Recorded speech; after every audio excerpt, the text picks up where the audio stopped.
मेरी सरकार मानती है कि अतीत को याद रखना तथा उससे सीख लेना देश के सुरक्षित भविष्य के लिए बहुत ही जरूरी है।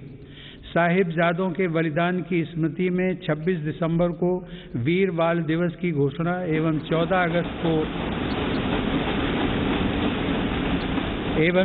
अगस्त को विभाजन विभीषिका स्मृति दिवस इसी सोच का परिचायक है। सरकार ने भगवान बिरसा मुंडा को श्रद्धांजलि स्वरूप उनके जन्म दिवस 15 नवंबर को जनजातीय गौरव दिवस के रूप में मनाने का भी निर्णय लिया। माननीय सदस्यगण, आज़ादी का अमृत महोत्सव हम सभी भारतीयों के लिए अगले 25 वर्षों के संकल्पों को आकार देने का पवित्र अवसर है।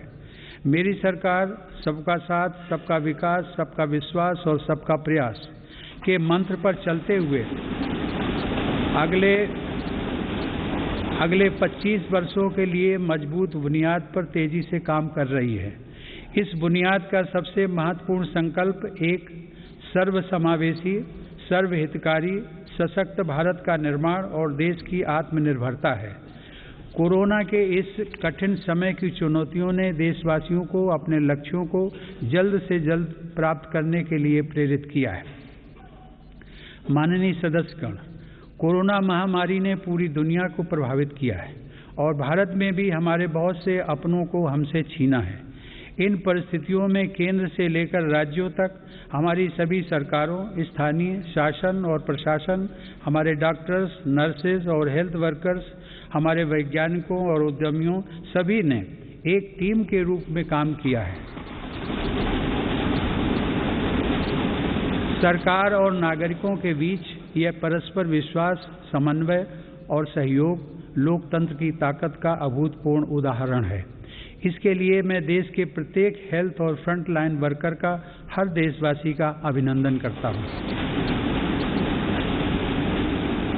कोविड-19 के खिलाफ इस लड़ाई में भारत के सामर्थ्य का प्रमाण कोविड वैक्सीनेशन प्रोग्राम में नजर आया है।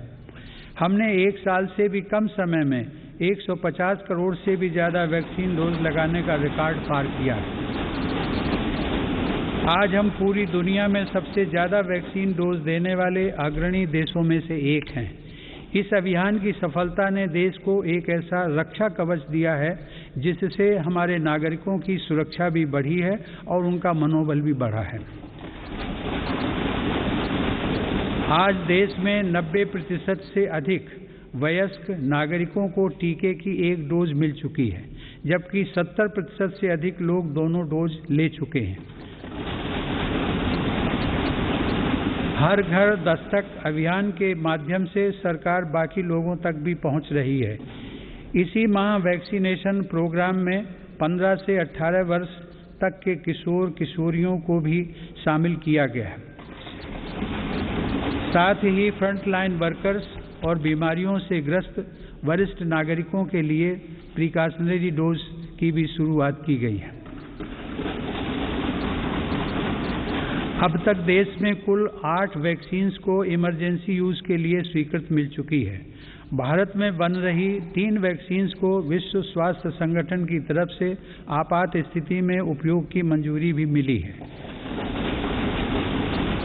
भारत में बन रही ये वैक्सीन्स पूरी दुनिया को महामारी से मुक्त कराने और करोड़ों लोगों का जीवन बचाने में अहम भूमिका निभा रही है।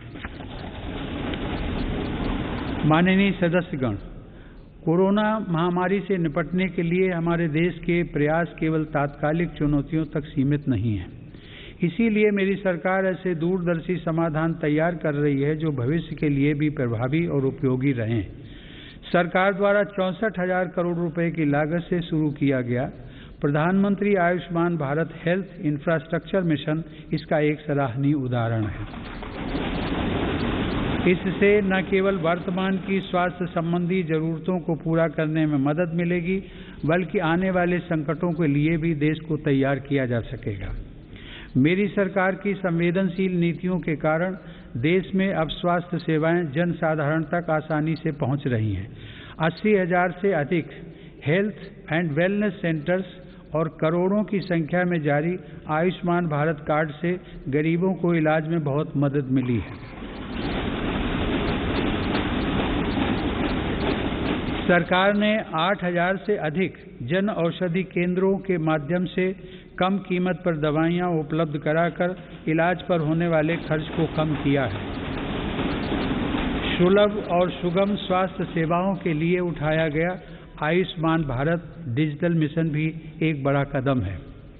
माननीय सदस्यगण, कोरोना काल में भारतीय फार्मा सेक्टर ने भी अपनी श्रेष्ठता को साबित किया है। वर्तमान समय में भारतीय फार्मा कंपनियों के उत्पाद 180 से ज़्यादा देशों में पहुंच रहे हैं। लेकिन इस क्षेत्र में भारत के लिए संभावनाएं कहीं अधिक व्यापक हैं। फार्मा इंडस्ट्री के लिए मेरी सरकार द्वारा घोषित PLI स्कीम से इन संभावनाओं को विस्तार मिलेगा और रिसर्च को भी गति मिलेगी। सरकार द्वारा किए गए प्रयासों के परिणाम स्वरूप योग, आयुर्वेद एवं पारंपरिक चिकित्सा पद्धतियों की लोकप्रियता लगातार बढ़ रही है।